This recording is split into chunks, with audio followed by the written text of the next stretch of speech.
Oh.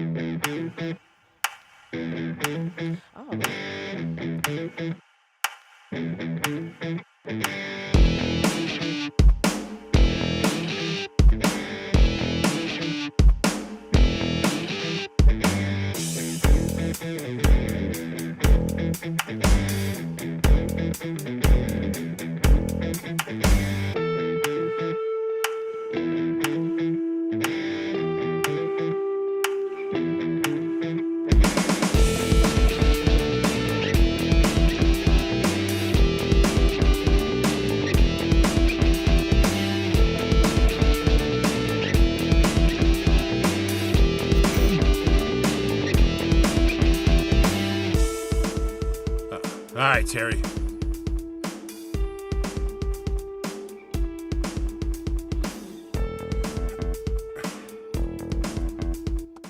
All right, welcome to the show, Terry. I'm sorry I wasn't able to find the camera to put you up there. So that intro you finally wrote is not going to happen. I'm sorry, my friend. That's what happens with live. It's how it goes. If you want to, say your little spiel now, Terry, it's okay. Go ahead. No, just go. I'll tell you what, we'll put you right there on the spotlight, too. There you go. Yeah. There you Let's go. Let's hear it. Hey, everybody. Hey, everybody. This is Season 2, Episode 11 of the Microphone Insider Video Podcast with your hosts, Jim Frank and Rebecca Lee. They will be joined by Mike Cunningham, me, Terry Briscoe, and tonight's guest, a man who really needs no introduction. Voice actor, coach, demo producer, conference runner, and lover of all things fine cuisine, J. Michael Collins. Grab a drink in a comfy chair and come on in. Welcome to the Inside. All right. Well, there we go. There's our intro. And I did grab my drink. Yeah. Grab your lobster roll, whatever it has to be. Actually, I do want to ask him if he's a hot butter warm lobster roll guy or if he is the mayonnaise kind of guy. So we'll have to find out what happens with that. Yeah. A lot going on here at TMI. Geez, we're almost, a month away from VOA Atlanta. Mm-hmm. Yes, 4 weeks away. It's coming up. Yeah. And come hell or high water, we're going to do the show live there somewhere, somehow. It may be in a broom closet. It may be in my hotel room. It may be in my hotel room bathroom. Who knows? But we're definitely going to get it going. And actually, Fernando, is that his name? God, I just drew a blank. The Mike Hero guy. Fernando, thank you. Okay. Fernando's going to hook us up with a bunch of his mic heroes, and he's going to engineer the whole event. So any audio problems will not be my fault this time, and it'll be all on Fernando. But yeah, so we're looking forward to that. What else is going on? Oh, we now have swag. I wish I had a picture. Ooh. Actually, I think I do have a picture of Terry some always swag. had swag though. Oh, here we go. Oh, no. Terry had swagger. But we do have swag. I can't give you the link right now to get there. If you go to our Facebook group and go to the featured section, there is a link to get you to the place where we have some swag. There's a lot of great stuff there. We did not mark it up, of course, because that's not what we do here. So whatever it cost us to put it there on Cafe Press, that's what you guys pay. Buy it, don't buy it. Whatever. Also, we have some workshops coming up, and I'm just gonna, pat myself on the back on this one because we got some heavy hitters here, guys. I mean, we're talking 3 roses and a thorn. So we're going to kick things off with the thorn coming up in April. Our guest, actually, J. Michael Collins, is going to do a rarity, a commercial workshop for us. So we're going to limit that to, I think, 8 or 10 tickets. So get those while you can. Jessica Blue, come on. Dubbing Queen Jessica Blue coming up. Malik Berger for her animation workshop. Yes. And of course, we can't have a workshop of animation without mentioning Kristen Paiva. So we're going to get animated with her in July. So we're looking at April, end of April, June and July. And they're all only $139. We keep our prices down as low as we can because we don't make money here. This is not a profit. As you guys know, any of the money that we make goes right back into the show to pay for this platform, to pay for the website, to get gifts to give away and things like that. So send Jim to Mykonos, Right, exactly. Where the hell did that come from? But anyhow, go to the microphoneinsider.com for all of that stuff. These tickets will sell out fast, so get them while you can. Rebecca, how have you been? You were sick last week. Are you feeling better, girl? You Yeah, look that great, I sucked. have to say. I mean, Why, thank you. This yeah. whole thing. No. Yeah, I'm feeling a lot better. Whatever that mess was going around has Yeah. finally spared me. So doing great. Everything's been good this way. Nice. Except slow, very slow. First quarter always is, but that's the bit. I'm just going to consider it an unpaid vacation. Well, we're going to talk to Jay Michael about the trends and all that coming up because he is the Oracle. He's the the Oracle The thing. Lobster Oracle. I was gonna say Zombie. Do you remember Pee Wee Herman and Zombie? Oh, yeah. So he's kind of my Zombie. So I'll tell you what. Let's just get at it. Let's have some fun. Yeah, I mean, we all wait for this portion of the show, and I try to drag it out to at least 5 minutes past, but it's 4 minutes and 35 seconds past. So block your ears. Here we go. If Terry can cook it, you can too. His friends are his reason to bring food to you. Chef Briscoe Power, bringing dinner to yours and mine. Best theme song in the world. All right, y'all. We got as we know, it's a drink week, and we had to have something special for J. Michael. I made something called the Island Gal. And your ingredients are: you need 1 shot of gold rum, you need 1 shot of Parrot Bay 90 proof coconut rum, you need 1 shot of pineapple liqueur, and that's 100 proof as well, and 1 fresh lime. You want to slice that 1 wheel out of that lime for garnish and squeeze the remaining juice into your shaker. Add the remaining ingredients into your shaker and shake it for 1 good minute. Pour it over ice and garnish with a lime wheel. And then you got that beauty right there. Oh, well, this one here. Yeah, here we go. You're drinking one too, huh? I All right. am Hey, definitely a question drinking for one. you here, though. So you're saying it's a shot of gold rum, a shot of Parrot Bay coconut rum, and your mixer is pineapple liqueur? Oh, yeah. That is, I did forget one ingredient. You need 2 shots of ginger ale too. No, we don't. I was going to say,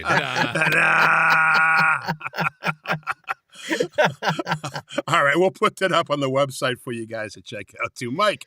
Hey, be careful with these. They'll lay you out. Oh, man. No, they won't. I'll be fine. So this week in tech stuff that I want to talk about, I had a buddy of mine who was having a real problem with his audio. He had some kind of crazy line coming through, and we were trying to troubleshoot it. And so one thing I had him do was go and change out his XLR cables and his USB cables. And something that we noticed is that he had kind of a junky XLR cable on it. And the difference between those 2 cables was huge in terms of what you were seeing in the readout from his DAW. So I wanted to clue you guys in on, what kind of cables you should be looking at that can make a big difference in the quality of your audio.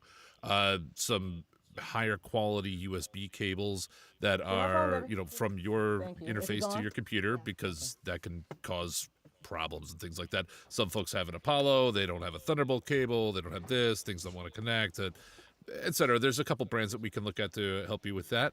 And then that led me down a different rabbit hole, but we'll get there in a second. So in terms of XLR cables, I found 2 that I really like. Obviously, one is Mogami cables. They are not cheap because they're Mogami cables and they're really, really good. So if you don't have a whole lot of money and you want a really good cable, on Amazon you can go, it's called World's Best Cables. And they're XLR cables of, varying lengths, probably about half the price, if not less, than the Mogami cables. But they use the same exact actual cable and Nutric ends on the end, which are also very, very good. So if you're looking for one, if you've got one that kind of came with your interface or just a hand-me-down, something you found somewhere, you can significantly improve the quality of your audio by using the proper cables. Same thing for USB cables. The main thing connecting your interface to your computer is likely a USB. And if it's a junky cable, you can have interference, you can have data loss, all kinds of things like that. I found that Rode actually makes their own 6-foot-long cables. And another really good brand for that is going to be Anchor or Pluggable. They make really, really high-end cables, not super, super expensive, but it's worth your time. They do higher data transfer rates. You can get them in both Thunderbolt and regular. I'll put some links and stuff in the chat. And as I was going down this whole rabbit hole of how can we improve people's audio, I found that Universal Audio is released a new Gen 2 Apollo Twin, which means even higher quality audio and yada yada. This is $1,000 interface. It's crazy. But the good thing for all of us is all of the Gen 1s are now $200 off of their regular MSRP on sale. So one thing that used to cost $1,000 brand new, now down to $800, which means that the used market's going to get flooded with these old. Look at that sweet little thumbs up. See that even my computer likes it.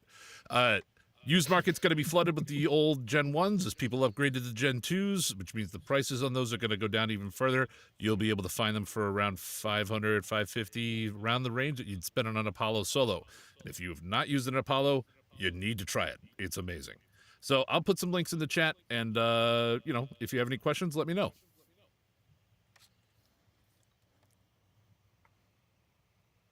And then everybody went quiet. Mind-blowing deals. I know, mind-blowing deals. So I don't know if Jim's gone, which it seems like he might be. So it's now the Mike Cunningham show, and we're going to talk about all the things that Mike wants to talk about. If you do have an Apollo, there's some plugins that I like. And now Jim's back, so I can stop vamping. Welcome back. I was Those are trying quality tap dancing, Mike. I was trying to do something. I was trying to change this shot where we had J. Michael on talking before the show, because if you look, he's hidden here behind Rebecca right now. So I wanted to pull this up and try to do it behind the scenes, and evidently I never went back to live. Mike, I apologize for putting you on the spot like that. Will you be okay? But you performed well. No, I need some kind of compensation for my time and injury. I'll tell you what, I'll double your salary. You got a deal. All right, cool. All right, I wanted to pull this up because Terry mentioned this, and he wanted to talk about this, and we really should be talking about this because NAVA does a lot of great things for us, and they have their State of the Voiceover survey that is out, which you need to take that survey by tomorrow. So, Terry, do you have that link ready to toss up in the chat for us? Already in there, brother. All right, cool. Very good. Oh, by the way, Jen Henry has a comment for you. That lipstick shade would cloak death. Yeah, she loves it. Oh. There you go. I love me some Jen Henry. I know it's not me. Not my lipstick. Everybody loves Jen. All right, so go to Nava. Take care of that. Terry, you put that in there, you said, or you're about to, or something like that? Yep. All right, whatever reason it's not bouncing on our side, but it's in the YouTube chat. All right, cool. It's in the YouTube channel. You can go to nava.org. Obviously, what's it? navavoice.org. You can go there as well. Take the survey. It is an anonymous survey. They're just asking you, how long you've been doing this. What's your favorite genre? Questions that we'd ask you if you came on the show. So it's not really that big of a deal. So check it out. It's very informative. And all the information that they give from that survey is just amazing. So definitely do that if you can. All right, let's get to our guest because it's been a long time coming. We had him on last season. I could not wait to get him on this season. I'm actually psyched we got him before VOA this year. So, Terry, if you would, let's give him the ramp he deserves. Yeah, absolutely. J. Michael is a seasoned voice actor, award-winning demo producer, and respected coach with over 25 years in the industry. Known for his signature-sounding commercial, corporate, and e-learning narration, JMC has voiced for top global brands while helping countless voice actors elevate their careers. As a driving force behind some of the industry's top voiceover conferences, he keeps his finger on the pulse of current trends and helps shape the future of VO, whether behind the mic, producing industry-leading demos, or mentoring talent. JMC is a true powerhouse in the voiceover world. Right. Welcome tonight's esteemed guest, J. Michael Collins. Come on, JMC. That's an intro. I'm going to have him write my press kit from now on. Thank you guys for having me. Something new to put on the website, Terry. Something new to put on the website. Hey, if you guys have any questions for J. Michael Collins, please put them in the chat. If you can put the word question or a Q in front of it, it makes it easier for me to see, what it is for. I mean, it's not part of your banter going on back and forth, but, you understand. God. Tony says hello, by the way. Hey, Brandon. Hey, Tony. Yeah. Hey, Brandon. What is this? Will I hear for a living? Maybe turn up my non-existent hearing aid. Oh, that was back with the Mike Cunningham situation. I got you. All right, we're good. We're good. JMC, thank you for joining us, man. I really appreciate it. My pleasure. Across Thanks the for having pond. me. And you're in Luxembourg. This I know now. I am. I think I said Belgium last time, and I think I said Germany one other time, and now I know. Somewhere over there. Luxembourg. So I'd like to start things off with one question here. I gotta find no, not the boxes of brief. Not does It's gonna be at the end. That's gonna be at the end. We gotta warm him up first. not does the carpet hit the drapes or whatever. None of that stuff. It does. It does. Okay, great. Right. We So learned Baldy. Got we it. learned bald is beautiful. Good night, last time. folks. Yeah. Why can't I find this stupid thing I want to do? Here we go. A question with a follow-up question. What the? And then why? Okay. Are you seeing the picture? No. Oh, Oh, got it. Oh my! that was my punk rock. I don't know, Pantera, torn jeans, wig party outfit for voiceover Atlanta 2024. Why? Kayla. And she's lucky she still has a job. Why? Kayla.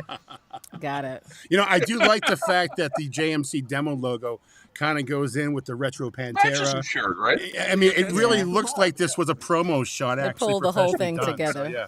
So well done. Right? So now I mentioned Let my this hair down, you know? everywhere.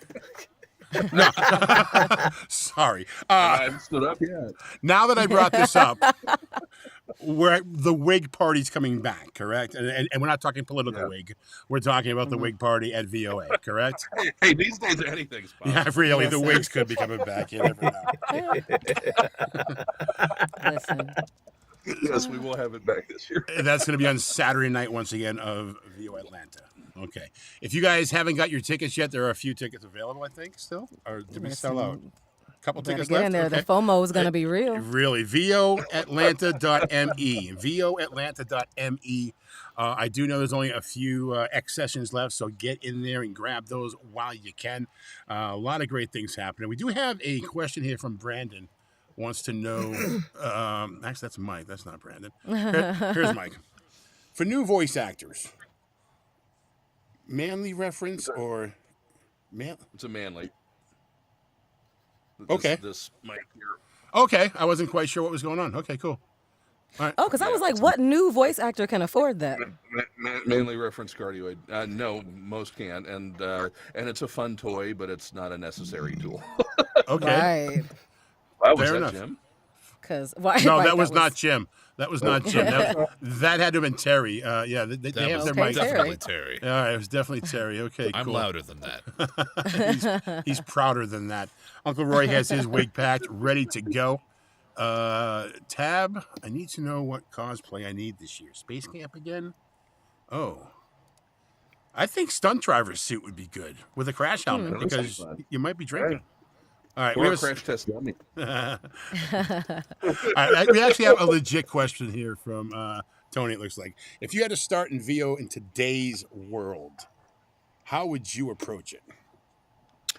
You know what's funny is I would actually answer that the same way I probably would have answered it a long time ago, which is different than how I would have answered it 10 or 15 years ago. And what I mean by that is that the industry has kind of come full circle in a way, in that the market right now, I think, is best suited for people who really want to attack the high end of the market.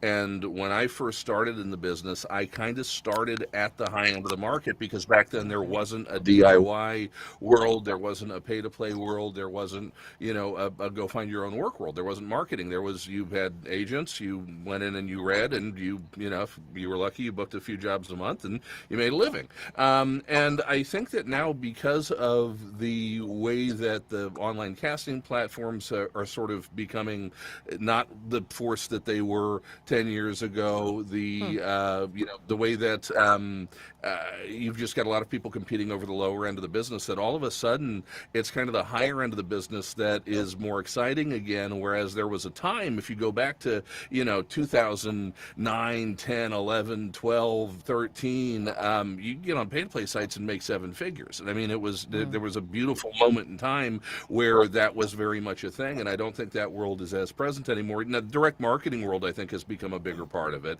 But if I were a newer talent getting in today, my advice would be just get as bloody good as you possibly can and shoot for the top, because that's going to be your Beth Past. I talk for a living. Dated her also, Beth Past. In the past, I thought you were going to say bedpan. I was like, "What's he talking about?"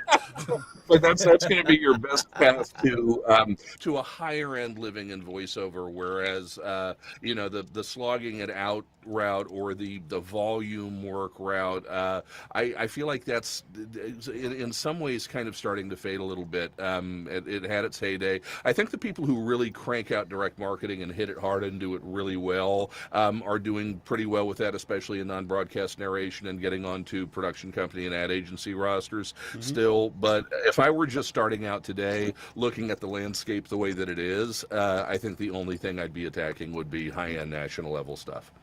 Wow. Okay. All right. Hey, Terry has a question for you. Terry, where are you? Here you go, and here's your question. Terry wants to know. I want to know what model that lobster mic is. It's not a mic, that is Goldie Lobs. Anna brought her back from Amsterdam after a trip, and she sits up there and she judges me fairly harshly. Very good. All right. All right. That's what we call Mike Bling. Nice. I knew this was going to be fun with you. All right. Steve wants to know, Rebecca, you want to take this one? Sure. In 2025, what percentage out of 100 would you give the following? Agents, P2Ps, direct marketing. I would ask for a follow-up to this question or more clarity. GMC, do you know what you think they might be? I mean, are you talking about what percentage out of how much of my work comes from those sources? I think he's so, wondering. he said would. I think Steve's wondering because he's a newer guy. How highly would I rate them? I think Steve wants to know where do you see auditions coming from or work coming from percentage wise in 2025 for someone in, say, like my position, Steve's position. Sure. People that are out there. I'm not saying you're not grinding, but damn it, you're J. Michael Collins. You grind more than anybody else. But where would somebody that is newer to the business, what percentage should they be doing? Yeah. Which has more weight? Right, here we go. I think early on in your career, it's a mix. Okay. If you're good enough that you can get agency representation early on, you should be going after that, because that is where the very, very best works, still lives. The agents don't get enough credit for having done a very good job of protecting the highest end work and still controlling the vast majority of the highest end work. And they really have. It's one of the reasons you on pay-to-play sites. The pay-to-play sites, look, there's still some very good regional, local broadcast work on those sites in volume. One of my very best clients is a client I booked off of Voice 123 in 2017. It's all local, micro, sometimes regional, but I've done 6,000 spots for them in 8 years. So they're a very, very good client. So that kind of stuff is still there, but the agents have done a good job hanging on to the really high-end jobs. And direct marketing, again, getting under, that's, for commercial work, for broadcast work, that's getting onto rosters, production companies, and ad agencies primarily, and then for non-broadcast, that can be a lot of different things, including directly going to buyers. For a talent, in Steve's position, or in your position, or whatever it may be, I think that it's a mix. I think that it should be a pretty even mix, probably, with maybe pay-to-play being the one that is the least emphasis among those three at the moment, unless you can, unless, number one, you're really good Okay, and that's a prerequisite.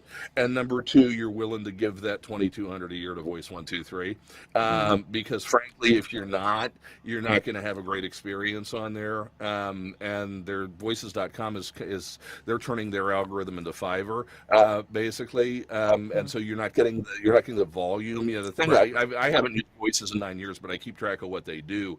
And the thing with Voices, what they're basically doing now is they are throttling auditions based upon how frequently you book, the feedback that you get, but essentially KPIs, and it's the same thing Fiverr kind of does. And so it's become a place where unless you are constantly engaging with and successful with their system, that it's you can't get the same traction you used to be. If you go back 6 or 7 years on voices.com for $495 a year, you'd get 40 auditions a day. Half of them would be decent. Okay. You can't do that anymore. And I mean, they always took the big commissions, which is why people didn't like them, among other things. But that's not the nature of the business anymore. So I would say agents, marketing, and then let pay to play be a part of the mix, but not the heavy emphasis. All right, cool. Well, if you're just joining us, where the hell you been? You're late. J. Michael Collins is with us. You have a question, put it in the chat. We'll get it up, and he'll answer for you. Also, if you're looking for demos, I'm just going to throw it out there. J. Michael Collins is obviously known for his demo work. All of us here on TMI, we all have at least one, if not numerous, JMC demos. Goat noises. I've run out of demos to get. By the way, I want to call you guys out real quick because all that stuff they said about where the money goes at the beginning, it's bullshit. It all goes to Rebecca's Euroville retreat habit. Okay? And she's the worst offender. And I mean, she's this woman's got like a stack of like 19 demos. I was just going to say, how many does she have in the can? I mean, It's we're gonna so do many. phone sounds. We got all sorts of stuff we're talking about. It's I have run out. I've run out of stuff to do with it. Once we're done with the goat, I'm thinking yodeling. I'm thinking yodeling next. Oh, yodeling will be fun. Yodeling will be fun. We can do a Ricola spot. Well, you have to wait till we go back to Switzerland for that one, right? Right. True. Okay. True. On scene, on site. We need to find the picture of you with a horn. Oh, with that That's it. flugelhorn? Yeah, Yeah. That was a lot of fun. That was so early in my career, and it was just such an amazing experience. I met Rebecca Lee there. I mean, we've been lifelong lovers since. I think you may have answered this question already, but. Sorry, is Dorian listening? I just want to make sure. Right. Dorian knows about me and J. Michael. It's okay. All right, we have an understanding. All right. You might have answered this already, but if you can elaborate, how important are agencies in booking work in 2025 and beyond? Are they fading? Sort of. Just a middleman, or still viable moving forward? I mean, it's where I get my favorite work. So for me, talent agents are still a huge part of the business. I'm actually pleasantly surprised that I've been wrong with a prediction that I've made for a couple of years in a row, which is that I thought you would see more agency consolidation because of them. I mean, we saw when A3 fell apart a little bit. I thought that was kind of maybe a first domino, and it really hasn't been. And so the bigger agencies have done a good job of kind of keeping it going. The regionals are doing pretty well. I mean, the volume I'm getting out of the really good regionals. I think there's some that are falling off a little bit because they're the ones who just rely totally on the breakdown services and don't go out and find their own buyers. But the ones that are out there hustling the same way we hustle, are doing pretty well. And then the biggies are doing pretty well. So I think they're extremely important if you want to play at the high end of the business. What I always tell people is if you want to really break it down into a simple, numerical equation, okay? On pay-to-play sites or through direct marketing, your average job probably pays about $500 across all the different kinds of jobs you're going to do, okay? Through regional or mid-tier talent agencies, you're starting at about $1,000 and working your way up from there, okay? And then through your big New York, LA, Chicago agents, you're starting at about $5,000 and working your way up from there per job, okay? Right. So, if you want to shoot for the really, really high stuff, in terms of being able to be in a session for 20 minutes, and buy a Audi Okay, that's coming from the big agents, right?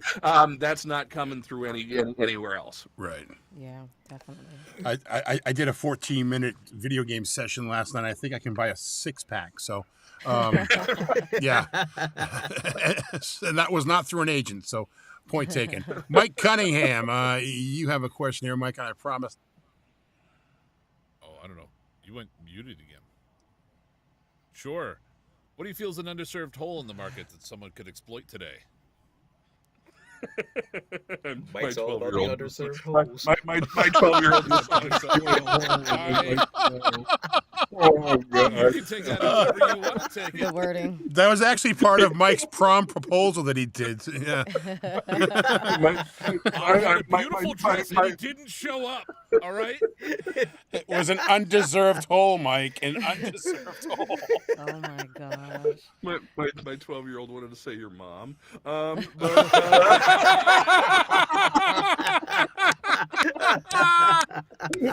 She had 4 kids. Everything's fine. Gotta love Tom. Oh my God! I'm gonna turn it up. Hang on, By I'm the gonna way, turn this up. if you're taking bets at home, I think the action tonight on whether me or Jim is going to be the first person to stroke out. That's the question. Well, Terry has the inside scoop. He knows it'll be me All right, tonight. and Look, I'm already getting blurry. I'm getting blurry already. Let's talk about underserved holes. Jesus. Oh God. This is the full J. Michael Collins experience, by the way. Yes. Right. This is it. I'm not even drinking. Okay, so let me shoot straight for a minute. I think all things considered, It just keeps getting worse. Straight to the hole. not sideways. Oh boy. Sorry, Steve. You gotta get rid of your question. Ooh. And scene. Okay. All in all seriousness, I think that given current circumstances, in the next 18 months or so, even fewer talent are going to want to do political, and if you've still got the stomach for it, there'll be money in them there hills. This was a beautiful season in terms of work and volume, whether you like the results or not. There was a lot of business to be had. So, I think that mean, I still always just kind of go back to the two genres that are so undersaturated, and it is political and then medical narration. Those are the two places where there's more demand for us than there is supply of us. So, and that hasn't, in a decade, that hasn't changed. Wow. All right. Well, I think you just answered Terry's question. Drastic change in political climate. Do you see authentic Oh, no, casting I wanna being take this threatened? one. Okay, go ahead.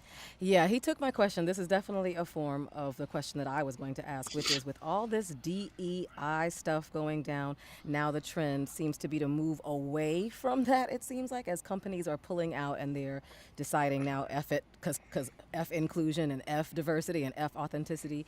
Do you think that this, my beautiful bald oracle, do you think that this... Old white man, please answer this question. White man, tell us about the undeserved holes in the political climate of America. Live, it's middle-aged white man.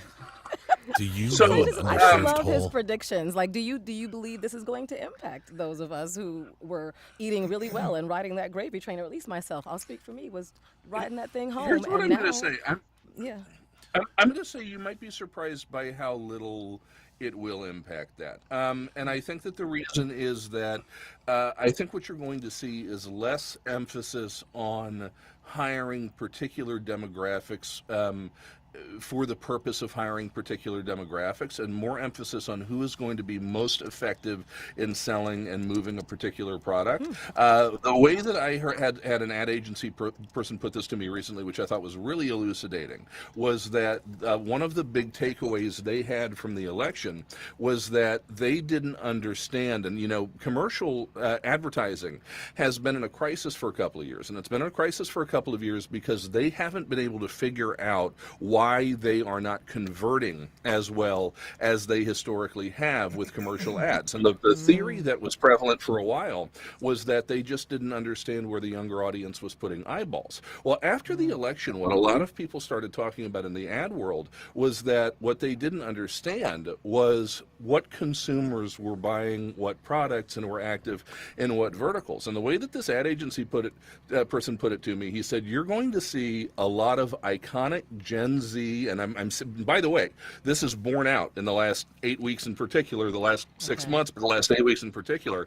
You're going to see a lot of iconic Gen Z and brands that would have gone more diverse in the past, suddenly going 40 to 60 white people. He said, but on the other hand, you're going to see more black guys getting hired for truck commercials. You're going to see more black women getting hired to sell boats. You're going to see people being hired in verticals where they would not have considered hiring that particular talent before. And his perspective was that, no, it's not going to really substantially impact BIPOC talent in terms of the volume of work and the continued growth of work, that there just may be a little bit of a pendulum swing back towards, not as much of an emphasis as there had been over the past 5 or 6 years, which is unfortunate because I think we've just gotten to a point where, I think authentic casting is going to stay. I don't think they're going to be hiring, Hank Azaria to do Apu again or anything like that, right?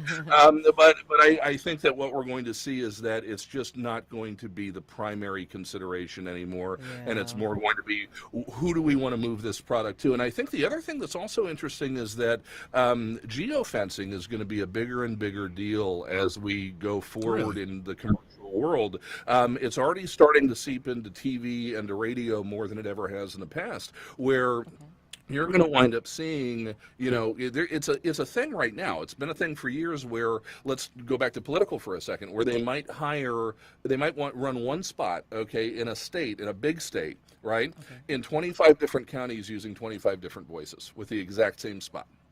Because they are talking to microscopically different demographics in each of those particular counties, right? And so what we're going to see now with retail, because they're getting more and more granular data, they're getting more and more information about who it is who's buying what product in what area and why, is that you may see 6 talent hired for a national, 10 talent, 50 talent hired for a national. It's going to be different people in different regions doing the exact same commercial with the exact same copy, the exact same visual. It's just going to be a number of different talents. So I think that it's going to perhaps be, a little bit more targeted in terms of who they're talking to in those areas, as opposed to just some grand theory of why. But the short answer is, I think that BIPOC talent are still underrepresented in terms of supply versus demand in the industry. I still think there is more demand for diverse talent among buyers, and there will continue to be more demand for diverse talent among buyers than there is supply, because traditionally this hasn't been a field that BIPOC talent have entered as instinctively as they have in other places, and that's changed so much over the last 5 or 10 years. It's been amazing to watch. But I think that there's still an opportunity to sort of still get in on the ground floor, but I do think you're also going to be shocked when this hip-ass brand suddenly has a 50-year-old white woman on it. And we're going to see some things we haven't seen in a while. Nice. Wow, thank you. I'll be selling kicks in no time. This is awesome. Athletic wear. And That's it. That's it. Nikes. That's it. Planet Fitness. Come on, join us. And let me throw one other thing on that, which is that, and I put out an article about this recently. It's not so much about demographics. The thing that's going to dominate over the next year are reads that are about ownership, that are more assertive, and that are more powerful. Okay, all right, well, and I go back to a great. Sorry to talk over you, Jim, but a great example of this is that Super Bowl. That Super Bowl commercial for Nike, which is a Doechi. Is that her name? Dochi, Dochi. Yeah. Exactly.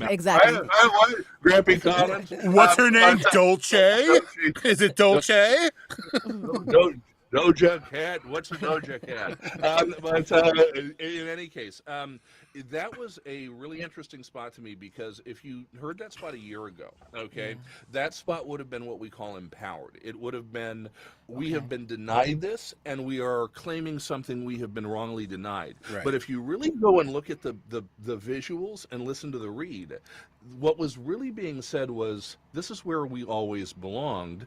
We inevitably were going to wind up here. We own this. This is ours, and we don't have to ask anyone's permission to be here, right? And I think that sense of ownership, regardless of who's voicing whatever the product may be. Look at Amari Williams' Taco Bell spot. Look at the Harrison Ford spot's a great example, right? Geez. That wasn't voiceover, but he's, that was just straight to the point, no bullshit. I like my electric, you like your diesel, whatever, right? But I like my electric, so F you if you don't like it. Right. And I think that's going to be the kind of vibe, and there's not really going to be an it voice for the next year.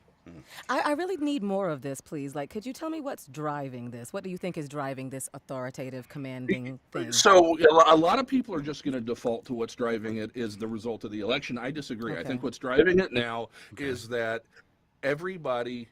there's no longer any room for nuance. Everybody believes they're right. It doesn't matter what side they're on. It doesn't matter what they believe. Okay, we're done talking about it. Everybody's done arguing about it. Everybody is locked into their viewpoints and their opinions. There is no more 1% that's going to shift here or shift there. Okay, everybody has made up their minds. And I think that is, and I don't just mean that in a political sense. I mean that in a just where everybody's over the bullshit in general in life, right? You look at, you want me to get deep? I'll get into Luigi Mangione and the United Healthcare CEO, right? Yes, everyone's just over the bullshit in the world, right? And I think that's what's starting to come out in the read right now is just, you know what? Fuck you, here it is. Yep. Speaking of reads with J. Michael Collins, we have I'd be a fool if I didn't mention the fact that we have a workshop coming up with you in, I believe, April. Actually, I have it right here. Let me just pull it up so I have the night. April 9th. It's a Wednesday. We only have a few tickets available. So please, if you would like to work with J. Michael, hop on in and help support TMI, which, by the way, I think someone here has told me they already have their ticket. Oh, yeah, Tony. Tony got his auditor ticket. So that's what's up. Yeah, exactly. Be like Tony. Be like Tony. I think we kind of answered Tony's. Tony had a question about digging deeper into ownership. I think you pretty much covered that in the last, right? Well, I'll give you a quick point on that, which is if you go back and read the article I got on my blog, I reference the Fox Sports IndyCar promo series that's out there right now. And one of the first spot was Joseph Newgard, and then they've done a few others since then. I think there's a ton of comedy in those spots. Those spots are all comedy, right? I don't think comedy is changing a lot. I think depending on the voice, comedy is just like everything else, becoming maybe a little bit more assertive, maybe a little bit more alpha. Again, Amari booking the Taco Bell thing. When you look at how cute that spot was, you would have expected maybe a young female talent to book that, right? And for it to go to a guy with a 40-ish, late 30s, early 40-ish, and a little bit of grit in the voice, still doing a playful read, right? But doing it with more authority was a little surprising to me. It's not the casting choice I would have thought. Great guy, God bless him. He's our keynote at Via Atlanta, so I'm glad he booked it. But it's not. Timing is everything. It's instinctively not the casting choice I would have thought they would have gone with because of the cuteness of the spot. So I do think that you're still going to see the same kind of comedy. Comedy really isn't changing. It's still weird and quirky. I do think the reads may be less weird and quirky as we go forward, and maybe a little bit more. If you look at that Joseph Newgardner, those indie promos, that guy isn't trying real hard. He's letting the visuals and the copy do the work, and he's not trying to dominate the spot. And I think that may be the trend that we see with comedy. Cool. Mike has an idea for VOA. We're going to have these buttons made up. TMI, focusing on undeserved holes since 2025.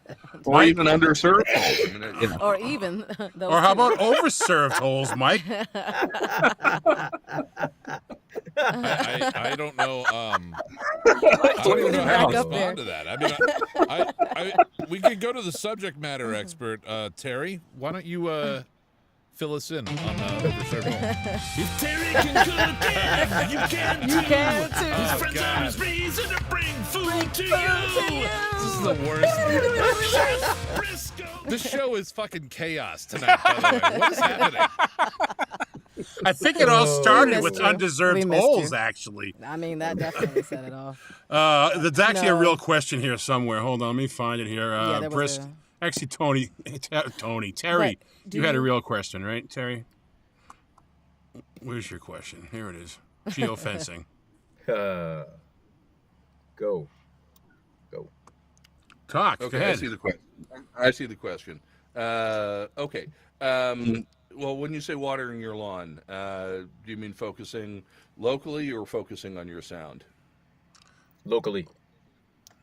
It never hurts. You know, I mean, at the end of the day, people do like to hire local. So, you know, it never hurts to kind of start where you are and to market to that community as much as humanly possible. I do think that the place where there's some danger in over-focusing on that is that the geofence spots, especially the higher-end ones, are still going to be cast through a lot of the agents and a lot of the traditional sources. And they're just going to be hiring talent who fit what they're looking for in that region and may not necessarily be from that region unless it's a very specific part of the country. So I don't know that I would over-focus on it, but I also don't think it's a bad idea.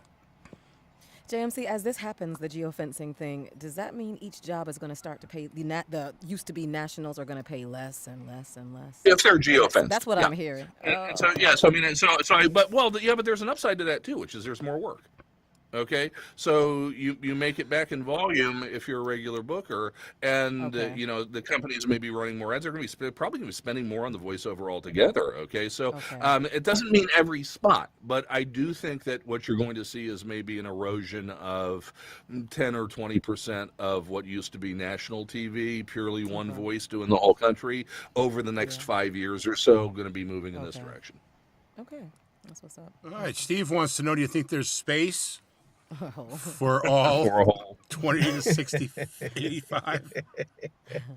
I do. I will say that I think this year, and you know, trends change. Trends move. The industry moves quickly. You know, the last time we saw a really dramatic moment in VO was COVID. When COVID first started, it was the first time I remember in a decade getting calls from my under 30 talent going, "Where's the work?" And then all my 50-year-old talent were going, "Oh my God, what do I do with all this work?" Right? And so I think that this year what we're going to see is that the under 30s are probably going to have a little bit of a tougher time than they have in the past. And I think it's, you know, in turbulent times, the tenor becomes more mature.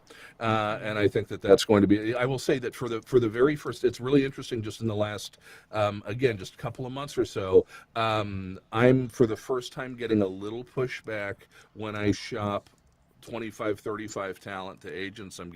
I've had two recently that are just world beaters where I got, we've got enough. And then one of them finally got in somewhere, which I was happy about after getting a no from the first place. But I've got a female talent right now I'm working with who I've got a couple of no's on her. And I'm like, man, I when I started working with her, I would have thought I could have walked her in anywhere. On the other hand, I got a 50-some-year-old guy with big monster affiliate pipes the other day who walked his stuff in the door and got signed by one of the top 3 out in LA without even a recommendation. You know, so the worm's turning a little bit in terms of age demographics. I think I think the rosters, you know, the agents have been signing so many younger talent over the last 5 years that if you've got a really youthful voice and that's all you've got, it may be a little tougher. And one of the things I said in the article I put out today was that right now, if you have an in-between voice in terms of age, you need to sound more like a woman and less like a girl, more like a man and less like a boy. Right. Fair enough. That's what's up. I don't know what you mean. Let's switch gears here for a second, and let's talk about Atlanta, if we could. There's a new program called First Contact, I believe, Yes, that's where, so cool. where you guys are going to put guides with guests, mentors with mentees, kind of tourist with tour guides, I guess. Yep, and then get sued by Star Trek and Paramount and probably the U.S. Space Force also. But, Perfect. It's coming. no, it's Whatever it's it a great takes to make initiative. money in the business, I'm all for. So yeah. Right, it's a great initiative, and huge credit to for those of you guys who've been to VO Atlanta. You probably have met Jared Breschers and Tiffany Breschers, and this was Tiffany's brainchild, which she brought to Jessica and to Anna, and developed it out into a plan. So the idea is that if it's your first time going, or if you have any kind of challenges that are going to make the conference more difficult for you to navigate, that we have people who are volunteering to be guides for our cadets, as it were, and are going to help you help facilitate the experience for you and make sure that you have a comfortable time, and that you also know what resources are available to you, and also where the quiet places are and where the places you can kind of get away from the action, and take a load off are. And that's something we try to facilitate at the conference, is having a few quiet places around, which is tough with that many people. But we, that was it was one of those things, by the way, where if I ever, and Rebecca's been along on enough of our stuff that she's seen this, what she knows, whenever I doubt Anna on something, where Anna's like, I've got this vision of, these lounges and these quiets and this kind of, I'm like, that's okay. I can't, I'm visual. I'm like, I gotta see it. I'm like, and that also looks like a lot of money. And she just trusts me, it's gonna work. Right. And then when I get there the first time and it's there, and I'm like, oh, this is really cool. That was really smart. Yeah. Probably this is why you're the CEO and I'm not. Amazing. Yeah, she's amazing. She's miracles. All right. Now, if you want to be a guide or a mentor, you can. And if you want to sign up to be someone that needs a guide, you can do that as well at voatlanta.me, I believe. You have to sign up for that prior to, correct? That is correct. I actually signed up to be a guide. So if you get me as your guide, we won't find the quiet places, but I will probably take you to Scott Parkin's bedroom, hotel room, which... Speaking of underserved holes. Oh, that's what it is. Cadet. That's what it's called. Cadet. Cindy's is a cadet. Right. Okay.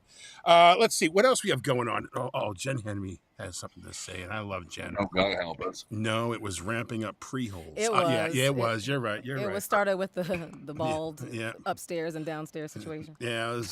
This has been a season ago in the making, basically. Let's see here. Anything else we have? You guys see any other questions that I may have not seen? I know Mike had one. Speaking of VO Atlanta, Mike, if you want to grab this one. Oh, Mike, you're on mute. Hold on, I'll unmute you. You were typing really loud, dude. I wasn't muted. He I muted you because he doesn't respect me. No, you were typing like a band. You were like, I've got to work with the people here, Jim. you need a softer keyboard. You and Briscoe, it's like stomp over there with the Uncle keyboard. Roy made me turn up my game. Hey man, we're doing the work of quiet. the people, Jim. Oh my God. Anyhow, what's your question? So VOA's coming up. I'm going to be there. But I'm curious what you're looking forward to there. Like, are there any particular X sessions or other sessions that you are, in particular looking to see or be around? Here's your chance, JMC, to really put a good plug in for me. I look forward to sleep. That Hilton bedroom. Looking forward to Monday. Look, the content is geared so that anybody there, whether they're VO, curious, whether they're a really new talent, whether they're a mid-tier booker, whether they're a top-tier booker, whatever it may be, that there's something there for everybody. Yeah, you did a great job with that. That's the idea, and I think one thing we also focused on this year too was bringing a lot of new faces, even in the agency and the casting world. A lot of people who are from big agencies or pretty big deals, but who don't get out to a whole lot of stuff. And Lisa Marber Rich, one of the founders of Atlas. I'm not sure she's done a conference before, but she's here. So that kind of stuff.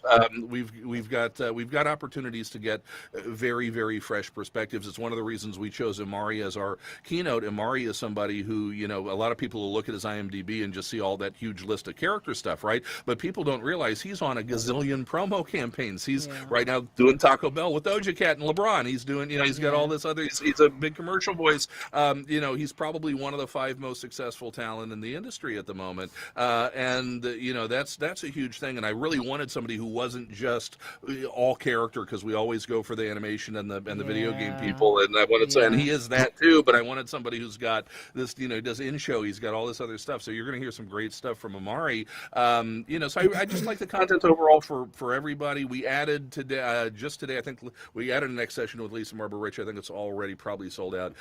We added a second one with Heather Dame that may already be sold out. So that's out there. But look, wherever you are in your career, I always tell newer talent, man, go to the business stuff. Back from the old Gerald Griffith days, we used to have this conversation about how not enough people go to the business stuff, and everybody wants to go see all the video game people, and they want to go see the agents. Well, look, if you're just getting into the business, you're going to get more out of Mark Scott and Larry Hudson and Bridget Reel and Jim Frank than you are, out of some big agent or some big CD, probably. Absolutely. Because you're starting your business, you're building your way forward, right? So, or Absolutely. Rebecca Lee. Even, let's not forget Terry Briscoe. Terry Briscoe, We're all talking, baby. It's cool. Go to all this stuff. It's cool. Quiet, Briscoe. That's Mike. That's Mike saying it's okay. It's cool. Okay, man. Yeah. It's cool. I'm just gonna be there spending my money. That's Even fine. Mike Cunningham, and all these people. But no, look, for newer talent, go to the business stuff. For everybody else, go to, challenge yourself by going to things that, maybe aren't the thing that you are already kicking ass in. Yeah, right. Definitely. Go to the thing that you might want to go to next, and don't be afraid to get in the rooms with the heavy hitters. Those relationships, they start, that little seed starts. Just not by being desperate, not by, hey, can I send you my demos right now? But just by being in front of that person, being fun, having a good conversation, maybe reading for them, whatever it may be. It's your chance to take a chance. Yeah.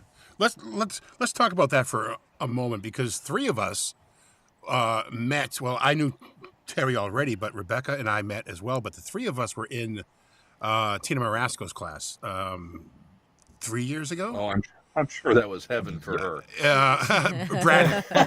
Alicia Bake was in it. Brad Hyland was in it. But it was Terry and I's Gardner. It was Terry and I's first conference, VOA. We had done Mavo in the fall, and we went to Atlanta. It was our first time going there. It was probably my first X session, my first time meeting Tina. Nice. And you say it just takes that spark. We become lifelong friends because of that meeting. She loves cricket. She sends cricket texts and says, "How's cricket doing today?" How about Jim? Jim's doing okay too. But either way, you form those relationships when you're in a room with somebody for 3 hours. Vince Labica, Vince doesn't rep me, but he's a good friend of mine because of, going to VOA and going to those heavy hitter ones. And, if you strike out, you strike out. I have to apologize to DF Raisin. And I'm going to give him 2 questions here, because he did ask a question way back when we started talking about undeserved holes or whatever it was.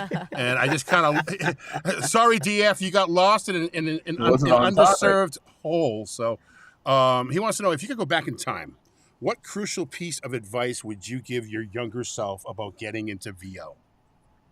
I don't know that it's a fair piece of advice, because I don't know that anybody knew that it was a thing until it became a thing. But if I'd have known early on in my career that you could go out and book your own work, I wouldn't be here talking to you right now. I'd be on an island somewhere, and then you wouldn't see me. So I think that I coasted for about 10 years before the hustle and the grind part of the business became something that started to be talked about and started to be available to people. I was one of the very early adopters of it. But if I had been able to tell myself, hey, back in 1999 or something, that, hey, you can go out and book your own work and you don't have to do it all through third parties, that would have saved me 10 years of average money, as opposed to, book in the way that I have over the past 20 years. Yeah, but you wouldn't be who you are now either, so you never know. So there are benefits in all respects, you know. So, all right. DF had another question later on down, and we'll wrap it up with DF's question. Here is his second question. Is there such a thing as a great path for best results for new VO artists?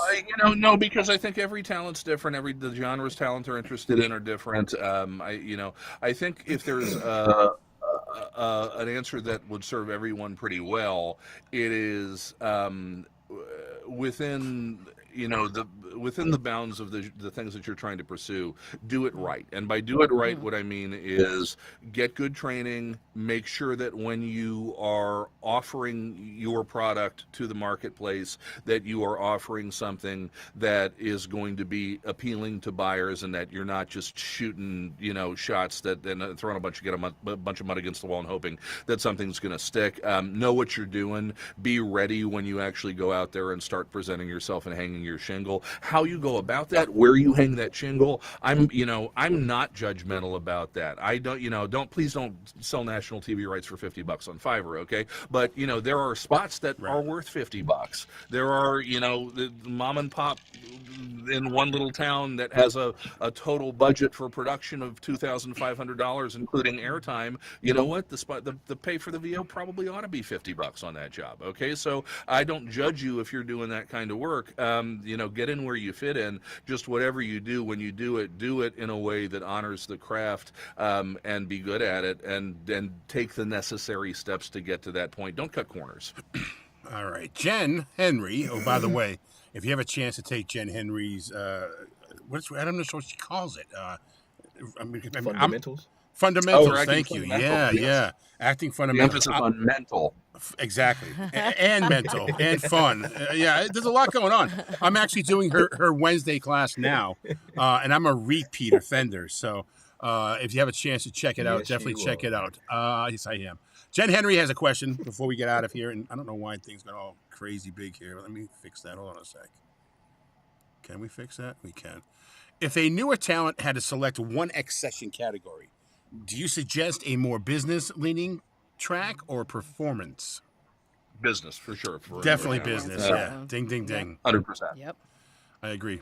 I don't think any explanation is needed. I mean, it's 100%, without a doubt. You have to have the business part of this before you can do the acting part of it. There'll be no acting.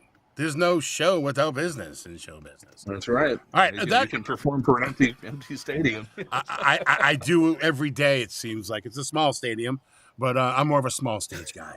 All right, Terry. Any final thoughts? Final questions? Final anything for Mr. JMC? Damn.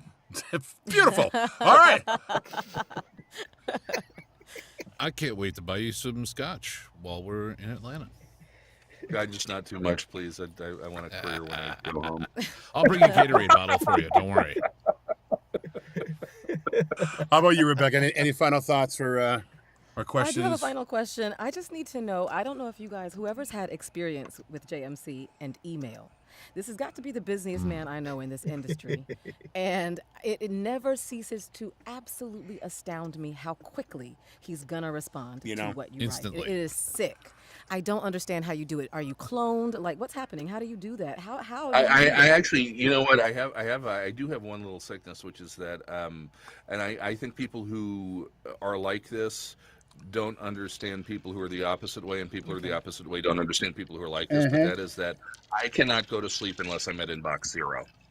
Oh. I can't do it unless if my deck isn't clear and everything's not off my to-do list and my email box isn't empty. I can't go to sleep. And an average day for me is about 600 or so emails. So, Command delete. Ooh. Jesus. Oh. Wow. It's an amazing thing. I commend you so highly. And it's not just and the different times of day too. Like, Yeah. why are you awake? And it's not just emails either, because I probably have sent you 4 emails in the 4 years that I've known you. We communicate through Facebook Messenger, and it is instant usually. Yeah.